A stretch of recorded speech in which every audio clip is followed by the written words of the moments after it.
The papers had been drawn up.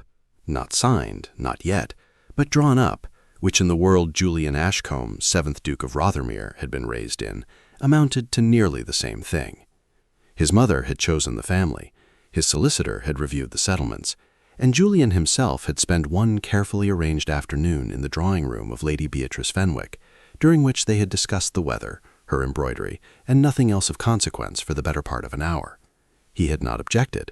That, in his world, was the closest thing to consent anyone required of him.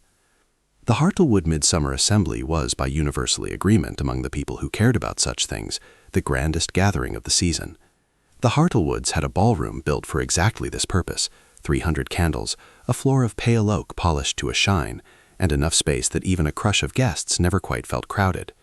Julian arrived at 9:30, which he had learned over 11 seasons was the correct hour, early enough to greet his hosts properly, late enough that he would not be cornered into an hour of small talk before the dancing began. He wore black, as he always did, with a silver-gray waistcoat his valet had insisted upon. He was tall, dark-haired, and possessed of the sort of face that newspapers like to call severe, though Julian had never understood what precisely his face was supposed to be forbidding anyone from doing. He simply did not enjoy performing enthusiasm he did not feel. He greeted his hosts. He located Lady Beatrice near the refreshment table, composed and lovely in pale blue, and inclined his head toward her, a promise that he would come speak with her shortly. Everything was proceeding exactly as it should. Then he heard the laugh. It came from somewhere near the terrace doors, a sound entirely unlike anything else in that ballroom. Not the practiced, breathy little exhale that well-bred young ladies were trained to produce. This was loud and sudden and completely without restraint, the kind of laugh that seemed to have escaped a person rather than been offered by them. Julian stopped walking. He turned, and through a gap in the crowd, he saw her. She was standing with a glass of lemonade tilted precariously in one hand, clearly forgotten, laughing at something an older gentleman beside her had said, laughing so hard she had to press the back of her wrist to her mouth to try unsuccessfully to contain it. She was not, by the standards of the room, the most beautiful woman present. Her hair was a dark, unruly auburn that had already half escaped its pins. Her dress was a deep forest green, when every other woman in the ballroom wore pastels. But there was something about her, the total, unguarded honesty of her amusement, that made it impossible for Julian to look away. "Who," he asked the nearest person he trusted, his old friend, Colonel Whitfield, "is that?" Whitfield followed his gaze and grinned. "Miss Eleanor Hayes. Her father's a physician up in Thornbury. Quite respected, mind, but no fortune to speak of. She's been staying with her aunt this season. Why do you ask, Rothermere?" "No reason," Julian said, which was, he realized even as he said it, a lie. He did not approach her. It would have caused exactly the kind of talk he despised, given his understanding with Lady Beatrice was already the subject of half the room's speculation. So instead he watched, the way she listened to people with her whole face, leaning in when something interested her, stepping neatly away from a gentleman who stood too close without ever seeming to notice she'd done it. He danced with Lady Beatrice as arranged. She was graceful and pleasant and said several sensible things about the orchestra. He went home at midnight and did not sleep until nearly 3, turning over a single laugh in his mind, like a stone he couldn't put down. 4 days later, Julian found himself at Hartwell's bookshop on Aldgate Row. Not by design, he told himself, though he had never once in 11 years visited the shop on a Tuesday before. Eleanor Hayes was there, standing at the end of a shelf, entirely absorbed in the first page of a book she had not yet decided to buy. "That volume is reserved," Julian said, before he had fully decided to speak at all. She looked up. There was no fluster in her expression, only a dry sort of curiosity. "Is it? Strange. The shopkeeper didn't mention it when he handed it to me." "I don't actually have a reservation," Julian admitted. A pause. Then the laugh again, smaller this time, more contained, but unmistakably the same sound that had stopped him cold 4 nights earlier. "At least you admitted it," she said, and held the book toward him. "Take it if you like. I hadn't decided whether it deserved my afternoon." "What decides that?" "The first page. If it can't earn my attention in 1 page, it doesn't deserve the second." "And this one?" "The jury," she said, tilting her head, "is still deliberating." They spoke for nearly half an hour, about books, about her father's practice in Thornbury, about the surprising amount she knew regarding drainage and crop rotation, which she'd learned helping manage her aunt's small farm. She asked him questions no one else asked a duke, not about his title, but about the actual unglamorous work of running an estate. He found himself answering at length, telling her about a flooding problem in his eastern fields that 3 engineers had failed to solve, a subject he had never once raised in a ballroom. She did not perform for him. She simply was herself, plainly, and it was the most restful conversation he'd had in years. "I come here most Tuesdays," she said, when she finally left. No lingering glance back, just a brisk, unceremonious nod, and she was gone. Julian stood in the aisle for a long moment, holding a book he had no intention of reading. He returned the next Tuesday, and the one after that. Their conversations widened. Books, family, the particular loneliness of being the sensible one in a family that needed sensibility. She disagreed with him often, about literature, about politics, about the proper way to rotate a wheat field, and every disagreement was, to his genuine surprise, enjoyable. No one had argued with him plainly in years. People either deferred or softened their objections into meaninglessness. Eleanor simply said what she thought. The third time she corrected a factual error in something he'd said about soil drainage, he laughed, a real sudden laugh that startled them both. "I didn't know you did that," she said quietly. "Did what?" "Laughed like that." "It suits you," she added, and looked back at her book before he could see whatever was in her face. 3 weeks after the bookshop, they were both present at a garden party hosted by Lady Kingsley, the first time they'd been seen together in public since the assembly.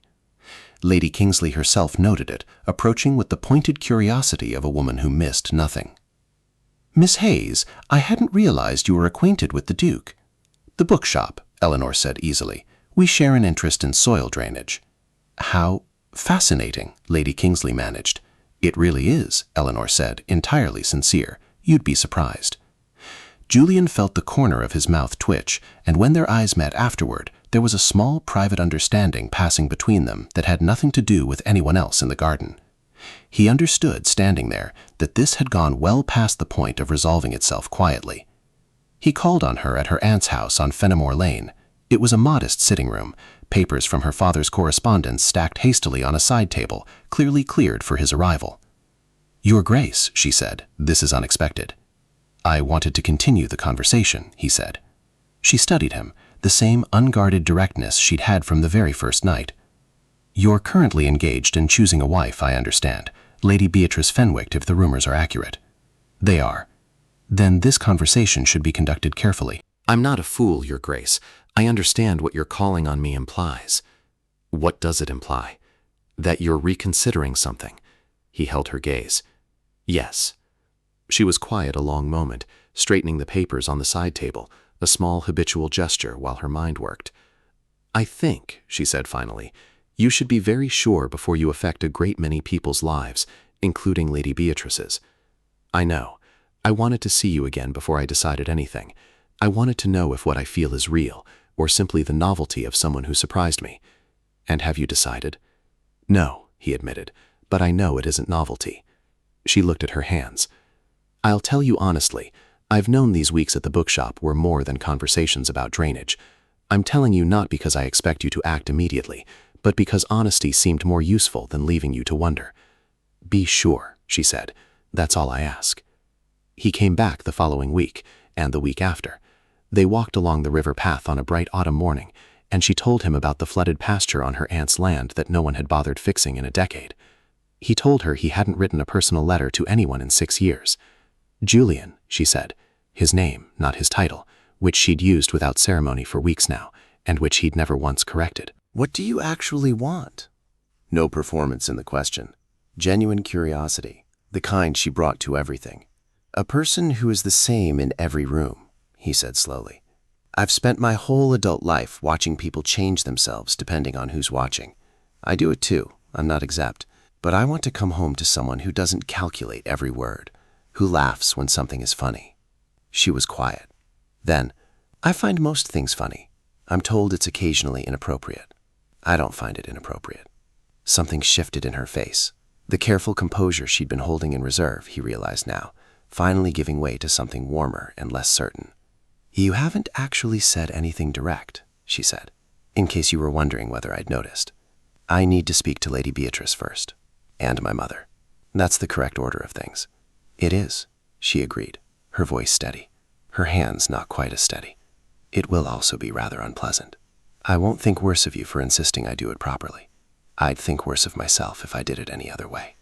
The conversation with Lady Beatrice was conducted with more grace than Julian felt he deserved. She listened, composed as ever, and when he finished, only said, "I suspected that much, since the assembly." She smiled, the first entirely genuine smile he'd seen from her. "I hope she knows what she has." "I hope she tells me so herself one day." His mother took the news less gracefully at first, and then, when she'd heard the whole account, the bookshop, the riverwalk, the drainage arguments, the laugh that had stopped him mid-step at the assembly, grew quiet in a different way. "Your father," she said finally, "noticed my laugh at a country fair. We were married within the year." She set down her teacup. "I had no particular fortune either. Bring her to dinner. I want to form my own opinion." Eleanor survived dinner admirably, arguing pleasantly with the Dowager Duchess about tenant management, admitting without embarrassment that she'd never learned to dance properly because the lessons conflicted with her reading hours, and knocking over a wine glass with her elbow, catching it before it fell, and continuing her sentence without missing a word. "She's steady," his mother said afterward, sherry in hand. "That matters more than people think.